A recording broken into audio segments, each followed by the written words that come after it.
most of them were redressed, sir. And that is available in the record. Sent to the portals. That's it. आपने आगे का जुमला नहीं सुना। एक भी एक्शन नहीं। नहीं सर, मुझे redress भी हो गई। ये मुझे यही एड्रेस है कि हमने भेज दी। देखें, he was keeping quiet. We wanted to interrupt, we stopped him. Now please let him complete his what he's saying. Sir, he is allowed to do so. आप लोग प्लीज बैठ जाए, जो पीछे खड़े हुए हैं लोग, जो इस केस से ताल्लुक नहीं रखते हैं। ईसीपी की रिपोर्ट जी नहीं, आप इस तरफ आ जाएं माइक के पास। Sir ji please continue. Their application, CP 47 was submitted, and I read the prayer, sir. It was the prayer in the CP.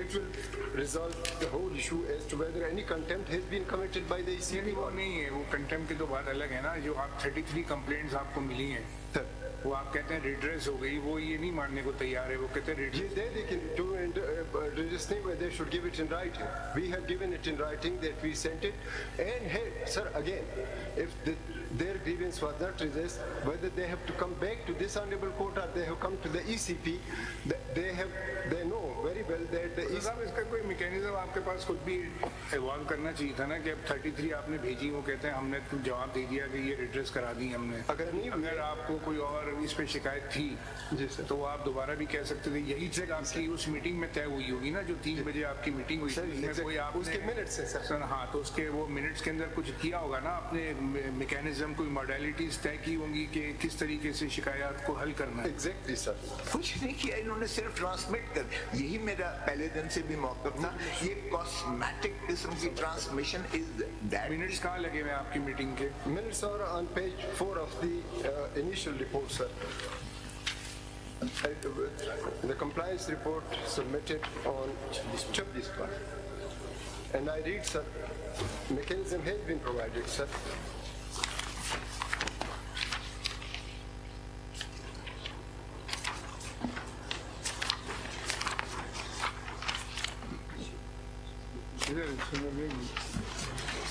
Page 4 पे? Page 4 of the initial report to registrar को दी थी compliance report. अगर उस minutes of the meeting इन्होंने page 12 पे लगाई है, वही देखना है। और ये देखें मैंने क्या कहा, blocking of NICs by Nadra, detention orders / arrest being made of PTI potential candidates by police across the country, snatching of the nomination papers, data being gathered of PTI candidates workers, और फिर मैंने snatching of the nomination papers क्यों हो रहे हैं? ये क्या तरीके? टीवी पे हमने देखा है nomination papers snatch कर रहे हैं। The nomination paper, the chief secretary and IG have submitted their report that if any incident had taken place, they could submit, and we had already written to the IG and chief secretary. हमें तो नजर आ जाते, TV पे देख लेते, आप लोगों का नजर नहीं आता। That is a matter of evidence. CDs लाया हूँ, औरतों को रफ अप किया गया है, फीमेल्स को रफ अप किया गया, कैंडिडेट्स को पुलिस ने बोल रहे हैं मैं CDs लेके आया। we attend to him or no? आप न्यूट्रल रहें, election commission. Sir, this is page 12 of the CM number 8. You want us to take over the Election Commission of Pakistan? Sir, I want that the Election Commission. Can you answer the question? Is it our constitutional mandate to take over the functions of the Election Commission of Pakistan? Now please let me complete a thought. To the extent that the Election Commission of Pakistan is not doing something in accordance with the Constitution or the law, we can look into it. But we are not the Election Commission of Pakistan. This point was also made very clear to you when the matter of elections came before us, that we will not settle the date of elections, which is the President or the Election Commission of Pakistan, or both, they can do so. And they did so. We are not, if you're going to say today someone's paper has been snatched, someone's paper has been rejected, then what we are doing in law would be assuming the duties of the Election Commission of Pakistan, which is not our job. If a returning officer accepts a nomination paper illegally or rejects a nomination paper illegally, there is a forum called the Election Tribunal. Okay. Now please don't start just saying election nomination papers when facts and figures have also been presented. you are assuming that everything is being done by the Election Commission of Pakistan in an election petition, which number of ones which we have heard the other day. Election Commission wasn't doing anything. It was the other side candidates who said disqualify him. They were contesting amongst themselves. One was saying, no, I'm qualified. The other was saying, no, he's not qualified. Election Commission virtually became a bystander. So just don't make allegations against a constitutional body unless you can back it up with proof. Para 6 पे हो सकता है para 6 sorry जो मैं जरा chief justice साहब का ये जवाब दे ये सुन लीजिए फिर कह दीजिएगा सर कि मिनट्स है ना मिनट्स के मैं आपसे आपकी आसानी के लिए पूछ रहा हूँ इनके मिनट्स के अंदर पैरा 6 जो पेज 6 के ऊपर पैरा 4 की आखिरी 4 लाइन ऑफ डिसीजन है मिनट्स ऑफ मीटिंग जो है ना more over Pre-poll complaint cells have also been established in ECB to facilitate the political parties, candidates and the general public. The landline, fax, WhatsApp numbers and email address of the complaint cells were shared with delegation as well. The Chief Election Commissioner informed the participants that WhatsApp groups have been created comprising DROs, ROs, Chief Secretaries and IGP to resolve the matter on priority basis. तो ये इसका आप इस्तेमाल नहीं करते हैं जो इनकी कंप्लेंट किया एक भी उस पे कार्रवाई नहीं हुई सारी दुनिया तो देख रही है लेकिन ये कहते हैं इंसिडेंट ही नहीं हुआ My lord, I'm sorry. If you file something actually, in writing. If you file something before us, that's the only way we can function. अगर सारी दुनिया देख रही है, मैं नहीं देख रहा हूँ, ठीक है? हम कोर्ट के केसेस से चलेंगे जो हमारे पास आते हैं. अगर कोई आपने कंप्लेंट की होगी जैसे ईमेल पे या व्हाट्सएप आपको उसका या प्रिंट आउट होगा या होगा तो हम इनसे कम से कम पूछ तो सकते हैं. अगर आप सारी दुनिया वाली बात है तो फिर हमारे पास कोई इसका सोल्यूशन नहीं है. Ladyship has said that I will comply with that. But what I am saying is, in the first instance, if the election commission, and as I claim that the election commission is biased and complicit in eliminating us, तो फिर आप action नहीं लेंगे election commission के खिलाफ. Statutory body हुई तो क्या हुआ. इंडिविजुअल्स तो जो है हमें एलिमिनेट करने पर लगे हुए हैं.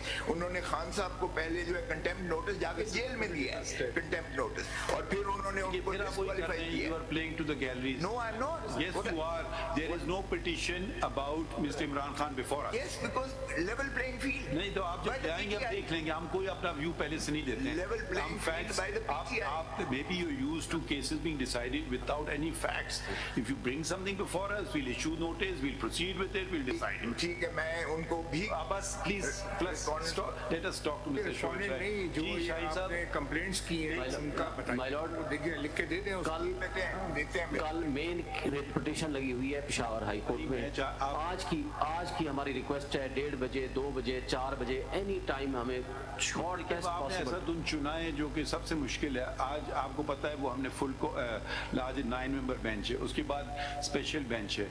कल सुबह ले लेते हैं आपका केस. कल सर पेशावर हाई कोर्ट में है तो क्या फर्क पड़ा. वो मेन केस वही लगा हुआ है जिस शॉर्ट ऑर्डर के अगेंस्ट हम यहाँ आए हुए हैं. इसलिए आज का हमें जो भी टाइम जनाब को मिस्टर हामिद खान साहब वो लाइब्रेरी में बैठे केस बैठे हुए हैं तो बुला ले ना. जब आपका मैंने आपसे पूछा आपने कहा मेरा केस नहीं उनका केस है. जी उनका केस सहमत तो कर लेना यहाँ तक आ जाएं. हम जब आउट ऑफ द वे जाके आपको बुला रहे हैं और कह रहे हैं कि आप पूछ लें कल केस अब लगा लें. अगर वो कह रहे नहीं मैं नहीं आऊंगा अदालत में वहीं मैं बैठा रहूंगा. कल के लिए वो सूटेबल नहीं है क्योंकि जी सर ये तो नहीं है. वो कल को कहेंगे जी मैं कौन है शाहिब साहब हमने आपसे कहा था उनको बुला लें. आप कह रहे हैं वो नहीं आएंगे. नहीं आना चाहते हम क्या करें. इससे ज्यादा तो हम कुछ नहीं कर सकते ना. अगर वो जहमत भी नहीं करेंगे यहाँ तक कोर्ट अदालत तक आने के लिए. जब आप एक एलिगेशन लगा रहे हैं, इन्होंने एलिगेशन लगाया, हमने फौरन उसका नोटिस ले लिया. बताइए नहीं जी हम नहीं आएंगे. I don't know how system works. या तो आप बाकी काम खत्म कर दें, अपना काम करना. आप कहेंगे जी ये सारी देखें जितनी पिटिशंस आपकी आई हैं किसी और की नहीं आ रही हैं. ठीक है ना सिर्फ आप बल्कि पहले भी यही चीज थी. थोड़ा हम कुछ काम ही नहीं कर पा रहे. मजलूम जो हम बस अब प्लीज तकरीर ना करें ना सर. सच ही है ये. तो अच्छा जब आपकी हुकूमत थी तो कितनी पिटिशंस आती थी. इतनी नहीं आती थी. उनके ग्रीवेंस एड्रेस होते थे. उनके ग्रीवेंस एड्रेस होते थे. शाहिद साहब सबसे ज्यादा आप ही की आती उस वक्त भी हम आपके पास आते. नहीं उस भी सबसे ज्यादा आप ही की आती थी, किसी और की नहीं आती थी. अब आप हम आपसे अगर हामिद खान साहब जहमत नहीं करना चाहते हैं आने की, उनकी मर्जी। You can't have it both ways के बाहर जाके स्टेटमेंट बयानबाजी कर रहे हैं कि हमारी पिटीशन नहीं लिख रही है, जब चीफ जस्टिस और अदालत में पूछ रहे हैं कि कब लगे तो वो आने के लिए तैयार नहीं है। फिर हम ये ना करिएगा। चले अब आप हमें ये केस का बता लें, हम करें क्या इसमें आज? खोजा साहब से पूछ रहे की बात, आप बता देना क्या हम करें इस केस में। इस केस में मैं जवाब इसका मुफस्सल देता हूं, because I can रिबट everything that they have said कि कोई इंसिडेंट हुआ ही नहीं है। ठीक है, मैं सब्सटेंशिएट करता हूं उसको। आपकी कितना वक्त चाहिए आपको? मुझे थर्सडे को लगा दें या फ्राइडे को? आपको कितना वक्त चाहिए? थर्सडे या फ्राइडे को लगा दें। लगाने का हम नहीं पूछ रहे हैं, आपको 3 दिन, कितना चाहिए? 2-3 दिन, 3 दिन। ठीक है, इसमें लिखें the pursuant to the order of this court dated क्या था order? 3rd of January, my lord. So the किसने फाइल किया? 2024। आपने क्या क्या फाइल किया? The Election Commission of Pakistan ये वो सेक्रेटरी साहब ने किया, रिस्पोंडेंट नंबर 2, और उन्होंने कहा मेरा कोई काम नहीं, मैं तो एडमिनिस्ट्रेटिव कंप्लायंस करता हूं। नहीं, ईसीपी और chief secretary. The Election Commission of Pakistan has filed criminal miscellaneous application number 082024 on 6 January 2024. आज की है इन्होंने, नहीं इन्होंने आज की है, पुरानी वाली की ये आपने फाइल की है? जी जी आज की है जी। लेजिबल इनसे पूछ रहे ना, इन्होंने फाइल की है ना, ये आपने फाइल की है? जी सैटरडे। हाँ, ये तो 6 आज हमने कॉपी नहीं देना please. As filed is criminal miscellaneous application number 08 on 6 January 2024. इसमें डेट लिखी हुई है 60। नहीं, आज इन्होंने दी है। मुझे क्या भी है Legible. It was filed on 6th. रात को ये आई नहीं थी मेरे पास। लेजिबल कॉपी आई नहीं थी, आज दी है इन्होंने लेजिबल कॉपीज। ये थोड़ी साफ कॉपीज है। कोर्ट में भी इन्होंने मुझे कहा है कि ये हमने फाइल की है लेजिबल। तो इससे क्या था? आप क्यों मुझे इंटरप्ट कर रही हैं?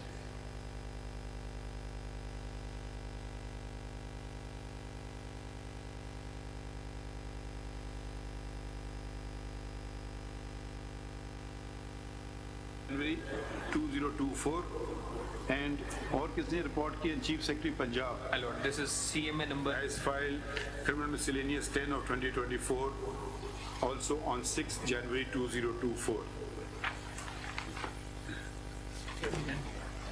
और तो ये दो है ना, ये दो हैं, ये दो ही है my lord.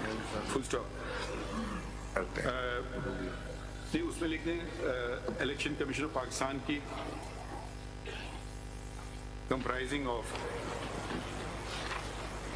322 pages, और इस वाले का लिख दें comprising of 242 pages, full stop.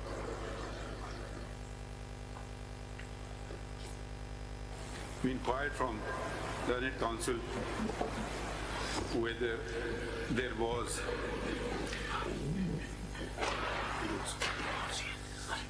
to attend to the contents of the said reports, and the learned counsel stated that he will be filing written response thereto and sought 3 days time to do so.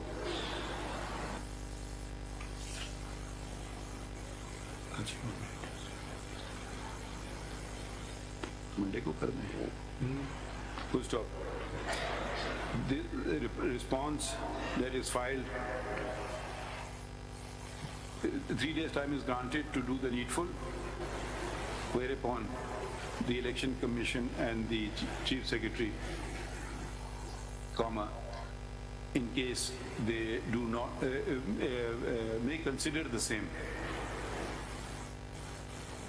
कौन सी तारीख रखें आपके लिए? As it pleases you, Lordship. Monday?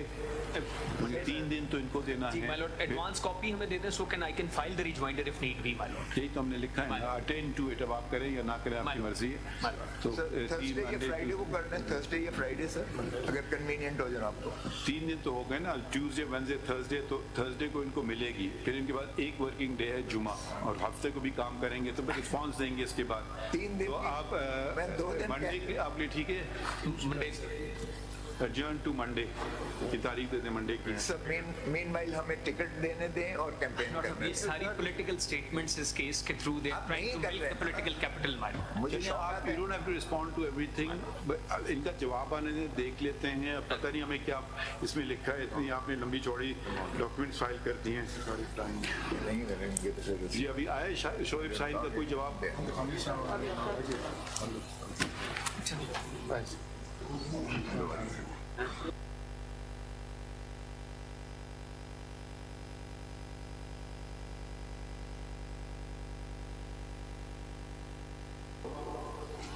Tomorrow is fixed before the Peshawar High Court. Whenever you want, we'll fix it. Except today, because we have a 9-member bench and we have another special bench, then it won't be heard. I would have preferred today But you may because prefer everything, na? But I'm just saying कि अभी आपको पता है 11:30 पे हमने बहुत पहले इसकी तारीख रखी थी डाजर गॉड का, वो कितने बजे खत्म होता है, उसके बाद एक और स्पेशल बेंच है, वो कब खत्म होता है? तो if you want it to be seriously attended, we can fix it tomorrow morning. If you want, it's not convenient tomorrow morning, we can fix it any other day. other than day after tomorrow, if your lordship will नहीं, permit. इसीलिए हमने पूछा आपकी convenience है, इस पे तो खैर लिखना नहीं, हम लगवा देंगे। आप ये कह दीजिएगा इनकी कोई इलेक्शन कमीशन इस पे ये ऑर्डर के खिलाफ है या 184(3) है? It's already नहीं 184(3) है या ऑर्डर 184 185 है या 184 है? 185 है, 185(3) है। मेरा मतलब कि मेरा के पास तो नहीं जाना होगा इसको। CPL है सर, ऑर्डर के खिलाफ। It's 185(3) फिर ये कोशिश, against the फिर ये आप समझें कि लग गई। अगर नहीं, अगर कमेटी का इशू नहीं है तो फिर परसों में लग जाता है, नहीं तो फिर कमेटी के पास जाना होता है ना। कमेटी का इशू नहीं है तो परसों लग गया। नहीं है, चलिए ठीक है। अच्छा, बाकी 2 केसेस जो रखे थे ले लें।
Of election matters, we will be fixed in the next coming week immediately. Hopefully before that we'll have some sort of order for you all, so we won't hear you because yours are individual grievances. We're just attending to the constitutional legal principle, so we won't hear you, but your cases will be fixed not before a 7-member bench but ordinary benches in the coming week. Okay, so your anxiety is over. Now we'll hear Mr. Makhdoom Ali Khan first. My lord, in my case, It will be fixed in the coming week. appeal itself. Yes. Thank you. Well, Yours and all others also. my point is also with regards to the general constitutional point. So it can be decided with this. Okay, if it is, then if you have time, we'll hear you.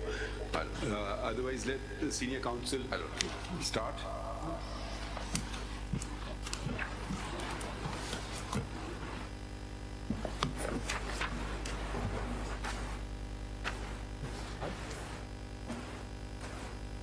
The American, the right shot, Right side, sir.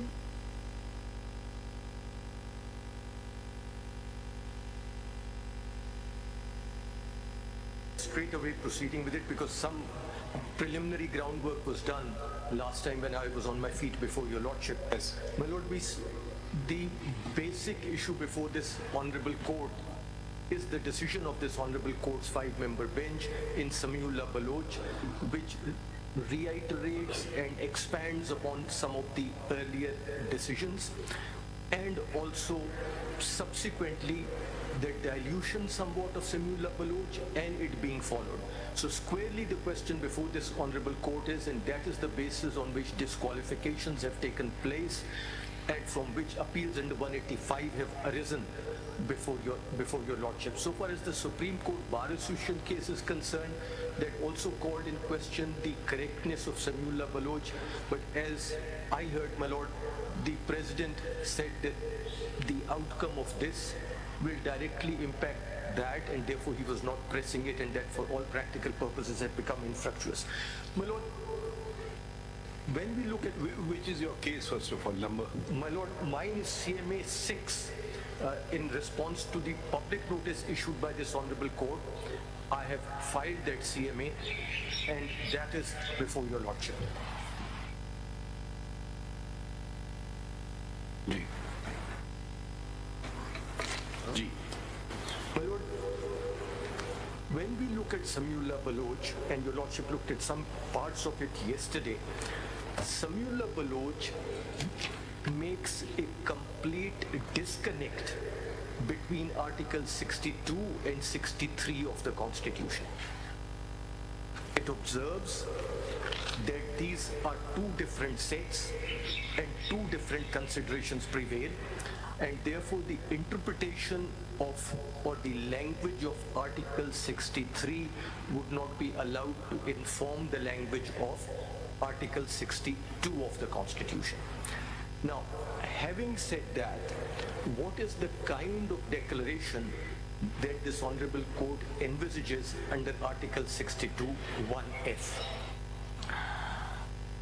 My lord, it is clear, and I'll read out those passages, that this honorable court is not talking about a declaration made under the penal laws of the country, whether that be under PPC, or that whether that be under the Election Act 2017, because there too the Sessions Judge has penal powers, or under the Election Act or ROPA, Representation of People Act, which previously existed, where too the Sessions Judge had some criminal powers to punish corrupt and illegal practices.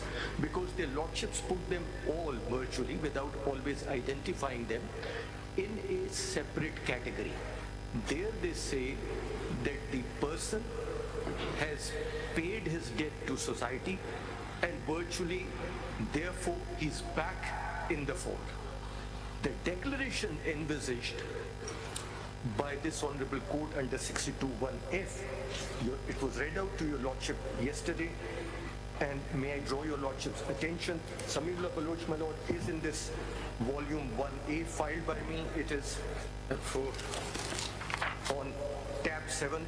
This is PLD 2018, Supreme Court 405. The relevant page of the law report is 435.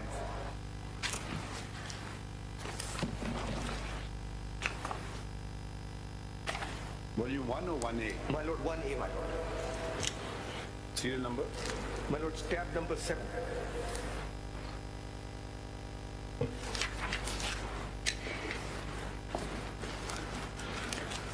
If your lordship turns to page 434, your lordship will see, actually page 433, I'm sorry, their lordships refer to Article 17 of the Constitution, and if your lordship turns to page 434, their lordships again right at the top of the page refer to Article 17, sub-article 2 of the Constitution, and point out that morality is one of its features, because the word integrity means moral soundness. With great respect to that's not a major point over here, I proceed from it. My lord, integrity in the context of both Article 62 and Article 17 of the Constitution is not used in the sense of moral integrity. Integrity of Pakistan is not the moral integrity of Pakistan, it is the wholeness of Pakistan. A threat to the integrity of Pakistan is not a threat to the morality of Pakistan, that is separately dealt with. When we talk in the context of the individual morality, that he's a person, man of integrity, we mean he's a man with a good degree of morality. When we say the integrity of the country is threatened, we don't talk about the morality of the country being threatened, we talk about the wholeness of the country being threatened. That's the country being threatened, that's the second meaning of the word. But my lord, moving away from that, if your lordship takes a look at page 435. You are saying the words integrity has been given a moral connotation. A meaning which is not permissible by the English language. My lord, yes. Because the English language uses the word morality in two senses, and context, as your lord. Morality is a different word, integrity is a different word. And my lord, you may have integrity and no morality. And probably vice versa. Yeah. I don't know. And my lord, in some of the dictionaries, for instance, Oxford Concise uses the word integrity in both senses. Morality is the first sense and wholeness is the second. So your lordship will always have to look at the context. Naturally. And when it says in a marriage context, integrity would include morality. In a country's concept, it may not. In the country's context, when it says a threat to the integrity of Pakistan, means it's a threat to the wholeness of Pakistan. Also, we have to see the words in context, interest of sovereignty or integrity of Pakistan. Yes, my lord. So the context is everything. My lord, then when your lordship turns to page 435, paragraph 22, the principle of interpretation of constitution are correctly. This portion, Samula Baloch, is taking from somewhere else, or it's enumerating itself? The one which 434, my lord, they refer to the earlier judgments of the Supreme Court in Muhammad Nawaz Sharif and Benazir Bhutto, where morality was used in the context of integrity. My lord, but there your lordship will see, if your lordship turns to page 433, these last two lines, these requirements are implicit in the expression in the interest of the sovereignty or integrity of Pakistan. They don't use it in that context. Yes, my lord. Okay. And if we move to page 435, the principle that constitution must be interpreted as a whole is correctly identified. And then if your lordship turns to paragraph 23, a reference is made to Article 17 and Article 62 of the Constitution. In the last lines, your lordship will see that there's a reference to the Islamic values in society. And if your lordship turns to page 436, in the middle of the opening paragraph of 436, where a declaration made by a court of law against a candidate for election warrants a conclusion of his misrepresentation, dishonesty, breach of trust, fraud, cheating, lack of fiduciary duty, conflict of interest, deception, dishonest misappropriation to be derived from such a verdict, then it stands to reason that the consequential incapacity imposed upon the candidate for election should last for as long as the declaration is in force. This result follows as a rational consequence of the judicial declaration and from the lack of any time period of incapacity of the candidate being laid down in Article 62(1)(f) of the Constitution. In other words, if the declaration by the court has attained finality, the embargo under Article 62(1)(f) of the Constitution acquires permanent effect. The foregoing aspect of Article 62(1)(f) of the Constitution do not encumber but regulate the fundamental right of political association and action under Article 17, paragraph 2 of the Constitution, and then the last 3 lines of this paragraph. Consequently, a valid declaration by the court would involve the breach of a legal duty or obligation owed by the candidate for election to another person, or the violation of the latter's legal right or privilege. Then a paragraph 25, if your lordship may see the last 4 lines on page 437. Because here their lordships identify what kind of declaration they are envisaging. Therefore, the consequence of permanent nature, that is incapacity, following a final and binding decree of a court of civil jurisdiction, is the ordinary and lawful outcome of civil litigation. So Samiullah Baloch actually clarifies what declaration we're talking about. It's arising out of a civil jurisdiction, and dealing with civil disputes of 2 parties. Yes, my lord. And therefore, my lord, if they had not, their lordships had not observed that, the disconnect between 62 and 63 was impossible. Because if this was a declaration by a criminal court convicting someone, it means then a decree must be keeping in view Article 62 in mind. That is what they envisage, as your lordship sees. Or it can be when a person is applying for the election. At that time, Article 62 comes. Yes, my lord. Because your lordship see, they say that. Prior decree can be. Yes, they say that, my lord, in paragraph 26. If your lordship sees the quotation mark where 63 is reproduced, and 63H in particular, after that say we have already observed that a conclusion about a judgment debtor having character failings specified in Article 62(1)(f) of the Constitution that emanate or can be derived from a final judicial declaration would cause the permanent incapacity of a candidate for elected office. Again, declaration of a civil nature. And if your lordship turns the page, your lordship will see paragraph 29 on page 441. Under Article 62(1)(f) of the Constitution, the judicial declaration by a court of civil jurisdiction against a candidate for election to Parliament would adjudicate misconduct of the candidate that has not resulted in his criminal conviction and sentence for more than 2 years by the competent court.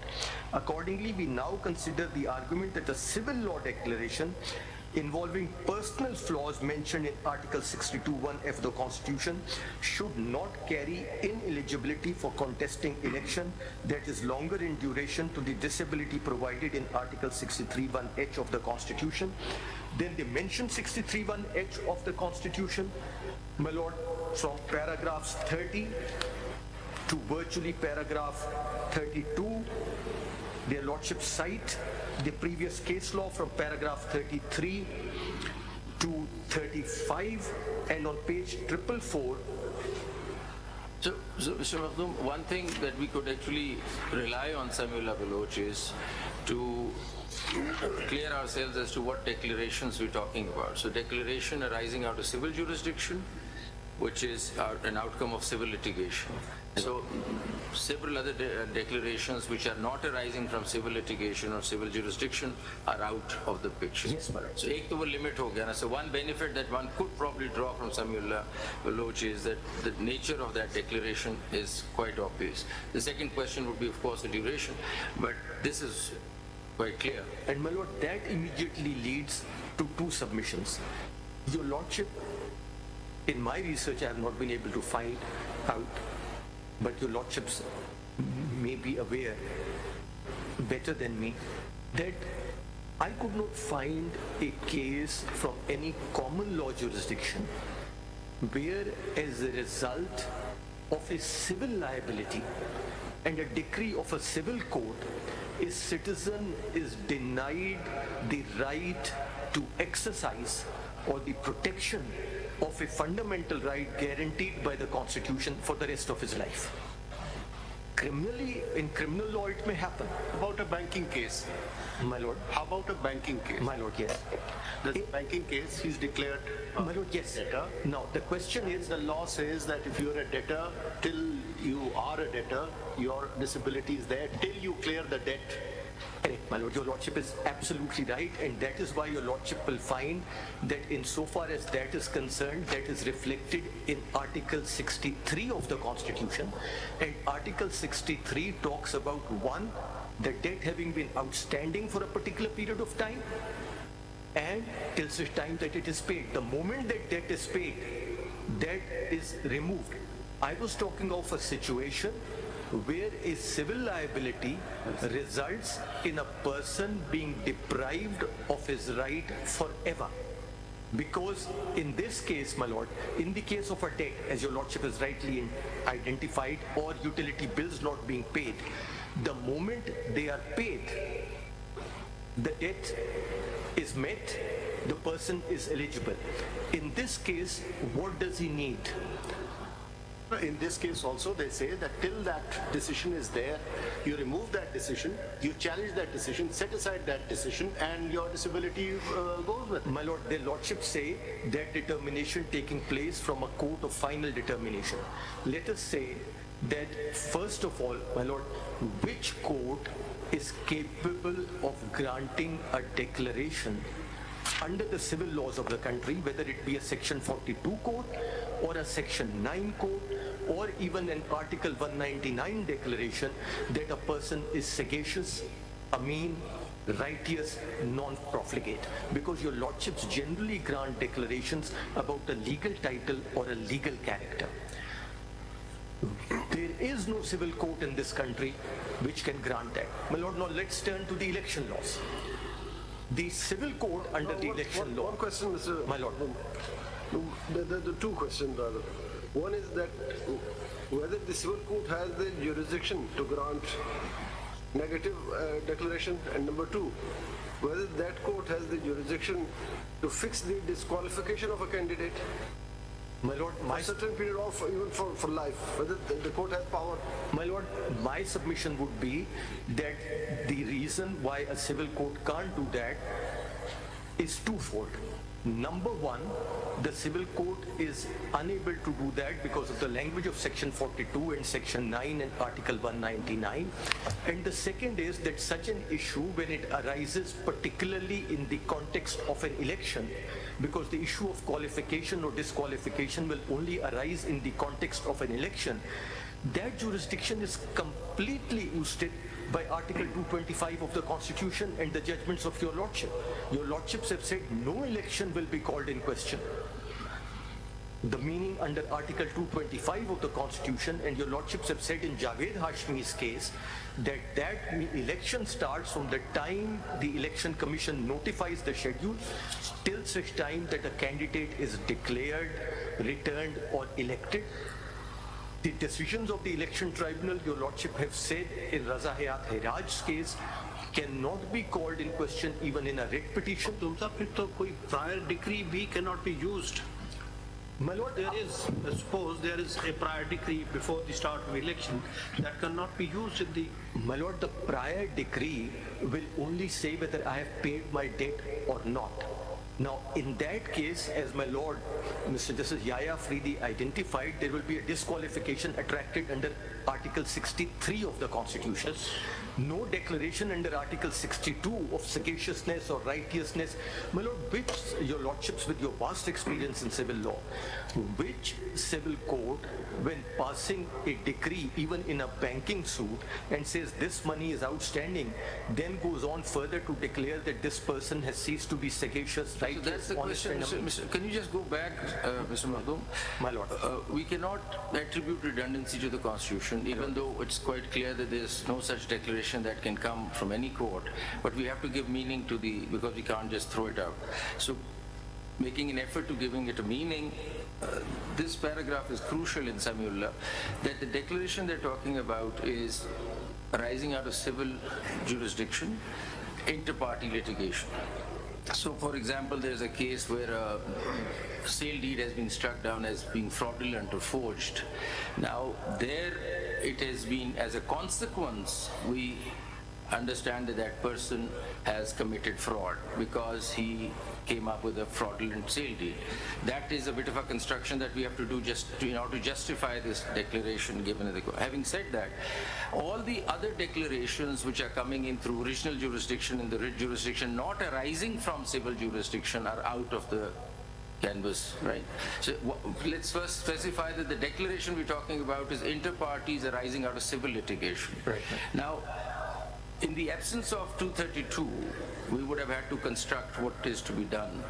I'm just saying that legislation could, not justifying 232, but legislation could say that for the purpose of election, such a civil, such a decree which is arising out of civil litigation could have a time frame for purposes of election. So the question is, can legislation put a time frame on this declaration? Could that be possible? Not the way it's worded in 232. My question to you is that, first of all, Samiullah Baloch helps us identify that which declaratory decrees we talk about, which declarations are relevant. Declarations arising out of civil jurisdiction, which are inter partes, number one. Now, could legislation, not the way it is done today, but could legislation say that this declaration will continue forever for between the parties, but for the purposes of election will have a time frame? Such a legislation is not the way it is done now in 232, but could such a legislation be possible to say that a declaration inter partes arising out of civil litigation for the purposes of election would only be for 5 years, even though between the parties it will remain forever till it is set aside, but for the purpose of election? Could such legislation take place? My lord, that was a bit later, but may I address it right now? My lord, when your lordship looks at 62(1)(f), the constitution makers under the 18th amendment do not say that this is a declaration of a civil court. They say no declaration to the contrary by a court of law. A criminal court is as much a court of law as a civil court. Now, if your lordship reads a court of law as a court of law, a court of plenary jurisdiction, that would include courts both on the civil and criminal side which decide cases after recording of evidence. And in that, if your lordship does that, then 63 and 62 will have to be read together. There's no way one can read them differently. My lord, may I just preface this a little further? Sure. My lord, a question has been asked and repeatedly that, and my lord, Mr. Yahya Afridi asked that again yesterday. Why have two lists? Justice Hilali asked the same question again. Why have two lists? What's the difference?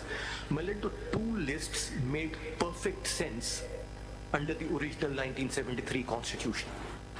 The list of qualifications was that you should be a citizen of Pakistan. For MNAs, you should be 25 years of age. For senators, you should be 30 years of age. And that is where the qualifications ended. All three were qualifications. The disqualifications were that he is of unsound mind, that he is an undischarged insolvent, or he ceases to be a citizen of Pakistan or acquires the citizenship of a foreign country. When your lordship looks at them, there is no disconnect. The qualifications are separate, the disqualifications are separate. Sorry, there is a disconnect. They deal with two different subjects. One where a qualification is acquired, one where a qualification is lost in a way, or a disqualification occurs because the person loses sanity, or the person loses citizenship, or a person becomes an undischarged insolvent. The moment the court declares that person as insolvent, then the disqualification is removed. The moment there's a declaration that the person is of sane mind, the disqualification is again removed. The moment the person acquires the citizenship of Pakistan or sheds his foreign citizenship, the disqualification is again removed. The disconnect. एक question पहले भी पूछा है पर उसमें clarity नहीं आ रही.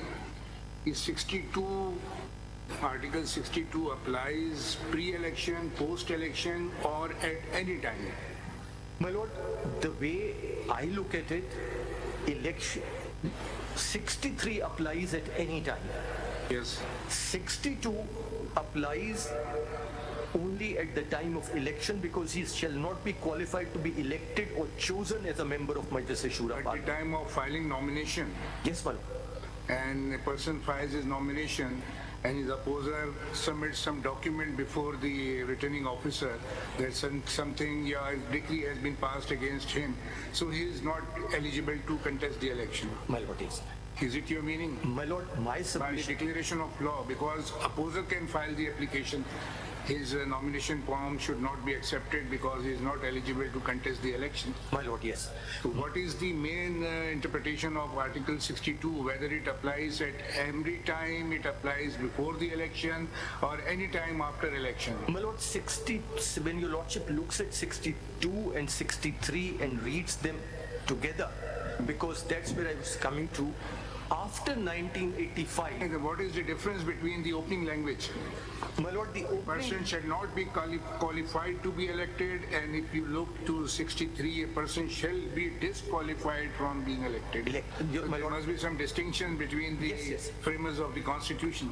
My lord, may I... If I may interject, Mr. Makhdoom Ali Khan, and it may help you to respond to my lord as well. Somehow, as I see it, we've got bogged down in restricting ourselves to reading just a particular provision of the Constitution. And we seem to have forgotten the Constitution as a whole. What is the Constitution all about? What does it do? What are the fundamental rights? Article 17, more importantly. And we are going to a particular provision of the Constitution and just reading those and disregarding everything else. We're disregarding the history of Pakistan. We're disregarding the constitutional history of Pakistan in particular. We're disregarding the fact why these amendments were brought into the Constitution. We're disregarding the fact that original Constitution has a greater sanctity than amendments brought there too, unless there are such amendments which enable to serve the people better. For instance, Article 19A, Article 10A. Now, nobody can say that these insertions have taken away something from the people of Pakistan. Rather, they have given something to the people of Pakistan, including Article 25A, compulsory education up to the age of 16. And these are on the contrary, an insertion into the Constitution, and they have not been one insertion. They start with General Ayub Khan, and successively more and more encroachment into who I will determine will be fit to govern Pakistan. First of all, the initial question will arise, who am I to determine this? Why can't the people of Pakistan themselves determine? Oh, so what? Disregard how it came into the Constitution. Now you're stuck with the language of the Constitution. At least I am not persuaded to adopt that approach. I cannot forget the history of Pakistan. And unless you can say they are very beneficial things, we had given public notice in prominent newspapers. Not a single political party has come before us which has said, leave alone those who are not even in Parliament, said that this is a good interpretation of the Constitution. So then we come into, there is another aspect which I consider. There are things which are specifically mentioned. If, for instance, for theft, you mention a particular sentence, and if you say for a traffic offense or for some other offense, there may be a punishment. But for instance, the legislature forgets to mention for what duration. You can't possibly say, oh, I'll impose a punishment for murder here. There must be some logic, there must be some reasoning. The reasoning is, you destroy Pakistan, that's fine. you can contest elections for 5 years. But if you make a single mistake in the nomination paper, you're disqualified for life. Now, we are just stuck with the wording of it. Have we lost all logic and sensibilities? I mean, why are we not? Nobody's addressing that. I keep requesting that to be addressed, but we're just bogged down by this 62(1)(f) and the whole of Pakistan, because a general decided to impose that, has now got us thinking. Leave aside the constitution of Pakistan, we're just stuck with his language. So can we just, what I really wanted from you as a constitutional expert was to expand our vision and not restrict it. And everybody's just working on those particular wordings. How does this mean? What does this mean? What does a court of law mean? Is it a court of plenary jurisdiction? Is it a constitutional court? Yes, those are necessary, important questions. But in context, in the order of priority, I would put it at number 10, probably, if there are 9 other more important ones. Sorry, I went on a bit too long, but can you focus on those aspects? Let me, my lord, that was, in a way, your lordship's observations connect and resonate with the question posed by my lord Mr. Justice Sayyid Mansoor Ali Shah. My lord, how did the qualifications and disqualification as envisaged by the original constitution makers made perfect sense? That if you could disconnect them at a time, they made perfect sense because they dealt with 2 different subjects. In 1985, under Presidential Order of 14 of 1985, which we call the Revival of Constitution Order, all these changes came about with a minor change again through the 18th Amendment. At that time, where a whole host of disqualifications and qualifications were added. And when these were added at that time, virtually we lost the plot. And it would be difficult to say that 62 and 63 are now disconnected provisions. They are connected, they have to be read as a whole. Now, insofar as those amendments were concerned, they virtually were envisaging, as observed by one of your lordships in an earlier 7-member bench judgment, virtually a society of angels and parliamentarians who were probably even holier than angels to come into parliament. So there was a disconnect with real life, which reminds one of, your lordship's observations remind one of the quotes of Abraham Lincoln, that it has been my experience that folks who have no vices have very few virtues. So virtually introducing a society of people with no vices and few virtues. But my lord, in these qualifications and disqualifications, these very long list, there is a connection. And the connection is that you cannot read Article 62 without looking at Article 63. And even earlier, you could not read Article 62 and 63 without being conscious of the rights of citizens under Article 17 of the Constitution.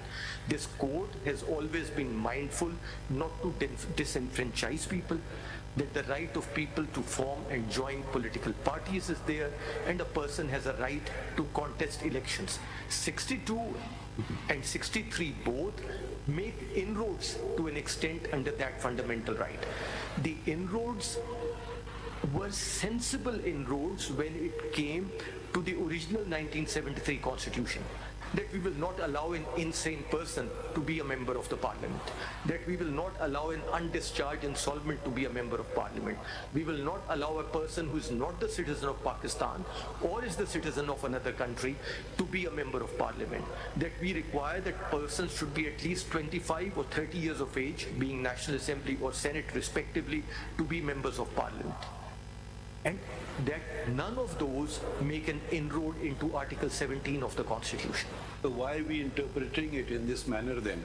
And then something has also been said that ordinary legislation is not a substitute for a constitutional amendment. Okay, you bring in a constitutional amendment, we strike it down. So our wisdom is paramount. My lord, so we can do whatever we want to. not guided by anything other than our own vague ideas of morality. My lord, and that is the submission that two things you will not find. You will not find a judgment from the common law jurisdiction where by a declaration of the court, because this is not a declaration of parliament, my lord, Article 63. And will you concede that this is no disrespect to anyone, will you concede that the parliamentarians in Pakistan are the best in the world? Are the best in the world? Surely not. Don't be hesitant. No, my There's lord. no disrespect to anybody. No. Does any other country, a single country in the world, have this test for parliamentarians? My lord, not that I am aware of. Not the US Constitution. So if we have this test and we don't have the best parliamentarians in the world, that means this is not even a workable law, if at all anything else. It's just words on a piece of paper which I can use for my personal projects, I would say. Tomorrow you are honest, you can be declared dishonest, out, in, it's up to me. I can just write some few words of English language and that's that. To give an immediate example, the US Supreme Court has a similar requirement: citizen, age. Those are, you can physically, yes. you can check this, yes. Like we had in the 73 Constitution. Even when the US Congress sought to introduce new qualifications of this kind at a particular period of time, in Powell versus McCormick, the US Supreme Court struck it down. They said no. The Constitution has given a list of qualifications. Congress cannot add to that list of qualifications. That's where we stop. So the courts in other places have gone the other way. They've said, here is... Mr. Mazloom, speaking for myself, we'll have to, expounding the Constitution, we have to rely on the tools of interpretation. My lord, yes. I look at the Constitution post 18th Amendment. To me, the dictator argument is out of the window because it is the 18th Amendment passed by the Parliament. So I need to give it a very serious thought in interpreting the Constitution. So every word to me is important. I could just disregard all the words and say this is not the Constitution. That cannot happen, even though I might disagree with the wording of it, but some meaning has to be attributed to it. I find the declaration firstly making no sense, but I have to give it a meaning because I can't throw it out of the Constitution. I don't have the jurisdiction to do that. So having said that, you were at that moment explaining that the court of law could have criminal and civil both. Could you just resume from there and explain? A court... Can you also attend to a side query with what my lord has just observed? My lord is, with the greatest respect, assuming that there will be redundancy to the Constitution. I would reframe it. There would be redundancy to the interpretation of the Constitution by this court, which is not quite the same thing. The Constitution does not say that you stand disqualified. We say you stand disqualified. My lord, if the Constitution had simply said so, end of story, fine. That argument would be, but it is how we interpreted the Constitution has said so.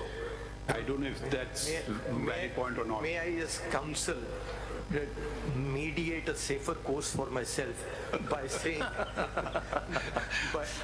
by saying no, please, we never mind anything being said here. No, my lord, because you see, we bounce ideas, our thinking clarifies.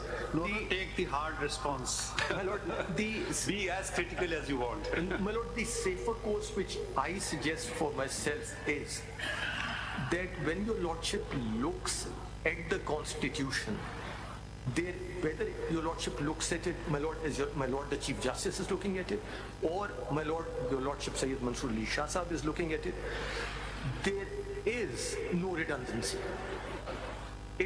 Redundancy is created by Samuel Baloch. If your lordships read the Constitution the way Samuel Baloch reads it, there is redundancy. If your lordship reads the Constitution, the legislature intended it after the 18th Amendment, there is no redundancy. Because if a court of law includes a court of criminal jurisdiction, then it immediately takes your lordship to the provisions of Article 63 1G and H, and there the limits are specified. Their lordships then make a further distinction, and that's again Samiullah Baloch, that a person who has been convicted has then paid his debt to society, forever suffers the odium of being a convicted criminal, and therefore he is in a different league than from a person who suffers a civil liability. Parliament doesn't make that distinction. The court does. It is the interpretation of the court which is making the constitution redundant. My lord, that logic also does not hold. Why it does not hold? My lord, in criminal law, and my knowledge of criminal law is very, very peripheral, and your lordship will excuse me for that, but I make a distinction always between conviction and sentence. A person serves out a sentence. A person never serves out a conviction. The conviction remains on his record forever and ever. If he has served even till the rising of the court. Mahdub Ali Khan, that's another matter which is pending adjudication in this court. I am of the view, and others of a different view, and I had requested for a larger bench to be constituted, and I'm maybe failing in my duties not to have done so myself, but so much has been happening, we're working morning to night, was that in a murder case, 345 allows compounding of an offense. There are two views in this court prevailing. One view is it brings the sentence part to an end. It does not efface the conviction. The other view is it effaces the conviction and the sentence both. So even if we apply that debt to society part, suppose a person commits murder and next day secures a settlement with the legal heirs, where is the debt to society has been paid? It hasn't been paid. He will file a nomination papers. Have you been convicted of an offense? Answer will be no. If that interpretation of the Constitution is followed, which says that it effaces the conviction and the sentence, he will honestly answer no. Whereas if the interpretation which I have favor holds, he will say yes. Sentence part would be a different part. So even though he didn't pay debt to society, did not serve one day in jail, he still can contest election in that scenario. So this debt to society argument, I also find a bit fallacious. But look, that's the... I guess let's wait for a larger bench on that question, because that will take us yet to another argument altogether. I think we should not be a member of that. For the debt to society argument... It's already there, by opinion, written. Debt to society argument in the Samiullah Baloch case, when your lordship looks at 63... So, Mr. Makhdoom, I mean, taking up that argument that you said, court of law could be both. So when it's criminal, then of course 63 gets retracted. But when it is civil, 63 doesn't get retracted, it stays where it is, and we have to deal with it. Yes. So there is a declaration which is civil, arising out of original jurisdiction, the way we're looking at it, and is calling somebody a fraudster. Now the question is, how do we put a time frame on it? There's a decree standing in your face saying that you're a fraudster. Now what do we do with it? How do we treat that decree and think of it that it has a time bound or it doesn't? Because inter-party it probably stays forever. Lord, but for elections, should we take it different? Let's come to the time bound question. Time bound question immediately. I will add to my lord, whether that time will be started from the date when decree was passed or from the day when the elections are called. Because also that there's no dispute to the fact that inter-parties that stays forever. Inter-parties? That stays forever. Inter-parties that stays unless it's set aside, of course. That's true. But for elections, perhaps a different treatment needs to be given. And my lord, how do we do that? For the reason is, Parliament over here, even in the 18th Amendment, doesn't say that the declaration will remain forever. Right. They are silent, and they're silent from D and E and G don't talk about a declaration at all, but again don't mention a period of time. Right. F mentions, don't mention a period of time or mention a court. F mentions a court. Now, is this declaration going to be, as was pointed out by one of the amicus, till the time of the next election, for the present term, or forever? Generally, when your lordships have looked at questions where no time has been specified, Your lordships have consistently taken the view that it has to be a reasonable time. My lord, to give an example which obviously comes to mind from civil law jurisdiction, there is no time specified for filing a revision under section 115 of the CPC, if I correctly remember. Now it has been inserted 90 days. 90 days. Now it is 90 days, but they didn't used to be, even when there wasn't. Before we come to that reasonable time argument, first of all, you need to understand the basis. If the decree stands for life till such time that it's set aside between parties, why should it be given a different treatment for election purposes? What's the philosophical answer to that? Because if inter-party it stays forever till such time it's set aside, how would it be different, or why should we even consider it to have a time frame for the purposes of elections? My lord, for two reasons. Number one, if that decree comes in the context of elections, it is simply impossible. An election tribunal makes one of the four declarations. It either dismisses the petition, or declares the election as void, or declares the election as void and directs that the particular candidate may be declared as a returned candidate, or declares that the election to be void as a whole. Re-election.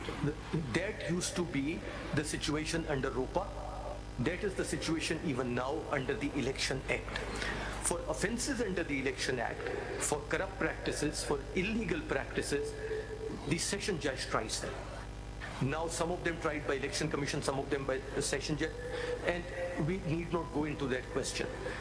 PPC itself has a chapter on election offences and where punishments are prescribed. Your lordship will notice that when your lordship looks at corrupt and illegal practices, the maximum punishment of illegal practices in none of those cases exceeds 2 years.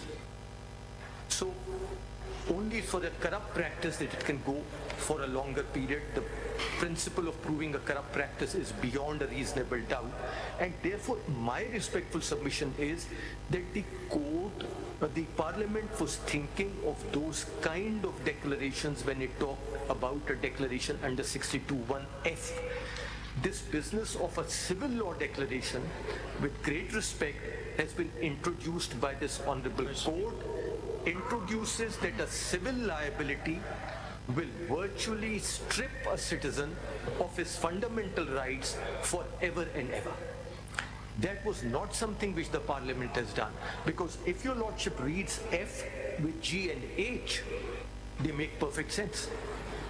अब देखिए मखदूम साहब एक बात और जरा suppose अगर कोई court civil court say declare somebody that he is cheater, he has cheated somebody, makes fraud, committed a fraud, और उसका rival जाके उसके खिलाफ FIR दर्ज करता है under PPC section 415 and 420, और FIR के बाद he is convicted, conviction के बाद तो वो उसको सजा मिल गई, क्या फिर भी वो सारी जिंदगी ऐसा ही रहेगा कि वो is debarred from contesting elections? Sir, in that situation you will have an absurd situation. The absurd situation would be that on account of that civil liability, he will be forever disqualified, but insofar as the criminal liability is concerned... talking about civil declaration, किसी के खिलाफ declare कर दिए, जी sir, वो तो time नहीं देगा, civil court तो नहीं कि you are debarred from, वो simply कहेगा you have committed fraud by changing the documents और जो भी दूसरी पार्टी कहती है कि चूंकि आपके खिलाफ एक डिक्लेरेशन आ गई कि आपने चीटिंग की, वो जाके FIR दर्ज कर देती है, FIR की बुनियाद पर PPC में जाके क्रिमिनल कोर्ट में चल रहे तो वहाँ पे सजा हो जाती है 2 साल 5 साल जितने भी, क्या सजा खत्म करने के बाद स्टिल उसके सारी जिंदगी डिस्क्वालिफिकेशन 5 साल? सर 63(1)(h) के तहत उसकी डिस्क्वालिफिकेशन खत्म हो जाएगी, लेकिन अगर वाली बात है कि इसको 63 के साथ पढ़ा जाए, अगर समीउल्लाह बलोच सही फैसला हुआ है, if Samiullah Baloch has been correctly decided, then on account of that civil declaration against him, he will be disqualified for life.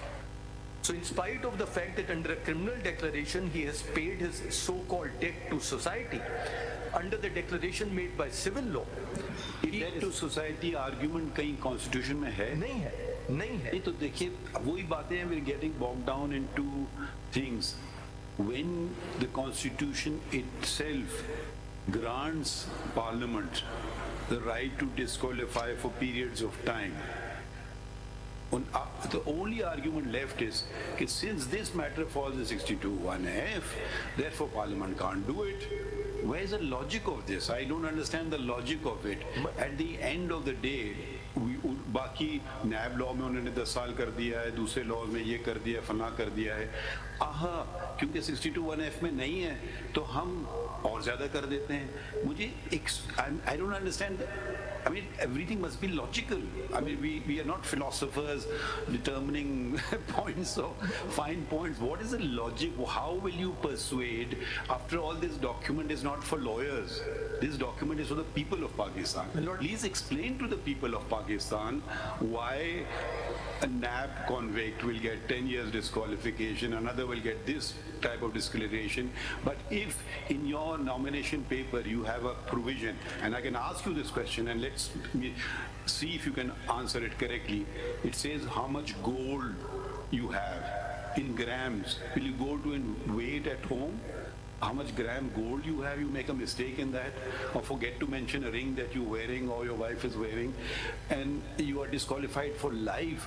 Please explain. I mean, let's not get so bogged down in constitutional niceties where people of Pakistan lose trust in the constitutional document of Pakistan. That is very important. Please explain it to, because you are on live television, explain it to the people of Pakistan, the logic of it. My lord, because it's a 5-member bench judgment of this honorable court, may I respectfully submit that the logic is too subtle for me to decipher. I find you can assist us. And I presume you are fairly educated, Mr. Makhdoom Ali Khan. My lord, I would like to think so, because otherwise I would not be qualified to practice at this bar, my lord. So talking about logic, which the Honorable Chief Justice, and taking that further, if a convicted person, a conviction, as you said, stays, if a convicted person can come back and contest election, so it appears that the Constitution is treating election as a totally different ball game, yes, and looking at convictions and decree.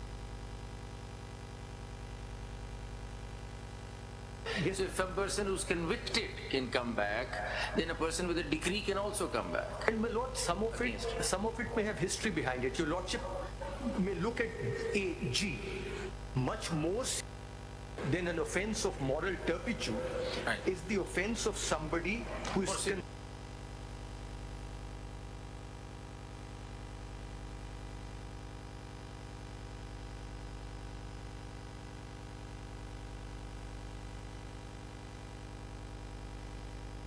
historical basis. If we go back in the history of the world, not just Pakistan, it has a historical basis. My lord, the Americans fought a civil war. 2 states, there was a confederacy and there was union. Mr. Jefferson Davis was the president of the confederacy. Mr. Jefferson Davis, the prosecution against him collapsed. His vice president, 2 years later after the civil war, was elected to the US Senate. Why? The idea was to bring the union together, not to keep the people permanently disqualified from participating in the democratic processes, because it is participation in the democratic processes which holds. Who was the vice president? My lord? Who was the vice president? My lord, I have the name, I keep forgetting it. G. Sorry. American history.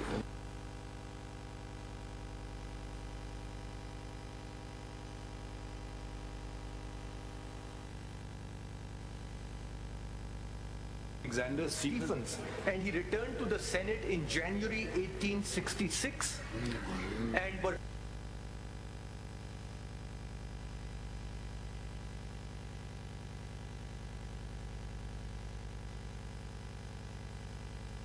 to General Sherman, saying that, you know, as president, I would be bound to oppose Jefferson Davis getting away.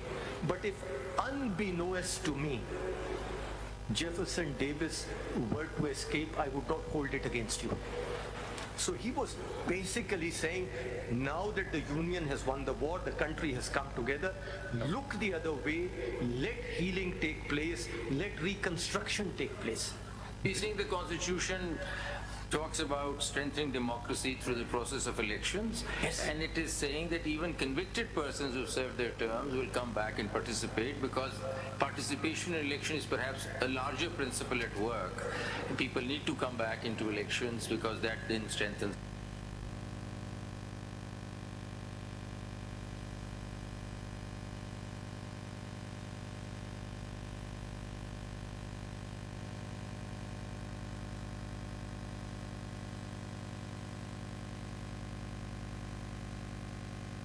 The matter. Yes, I'm just making a submission. You are also making a disclosure. A disclosure.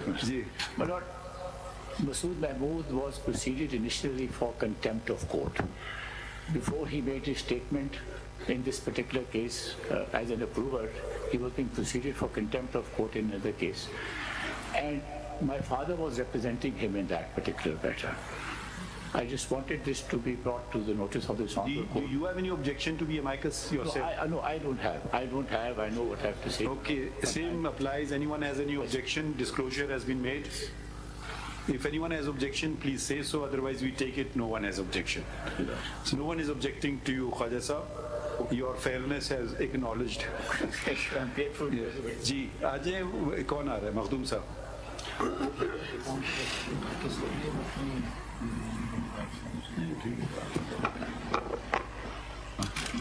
Ji, my Lord, have you filed anything, first of all? My Lord, we had prepared it last time round. I was... No, now is anything filed before us? My Lord, we had filed certain bundles when the other bench was hearing the cases. It was a differently constituted bench at that time. I am hoping and presuming that they are still available. Do you have some number of that or anything like that? We will file them again, my Lord, during the course of the day. Or just give us a number, we can, a lot of documents to find it. They were not filed in the form of concise CMA. statement.